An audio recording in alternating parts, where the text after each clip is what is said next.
তো দেখেন কি পরিমাণে বৃষ্টি হইতেছে, ভোর 6টার থেকে বৃষ্টি নামছে। তো এখন বাজে 9টা, এখনও মুষলধারে বৃষ্টি হইতেছে।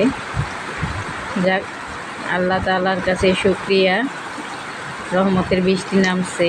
যেই পরিমাণে গরমটা ছাড়ছিল, এত গরমে থাকা অসম্ভব ছিল।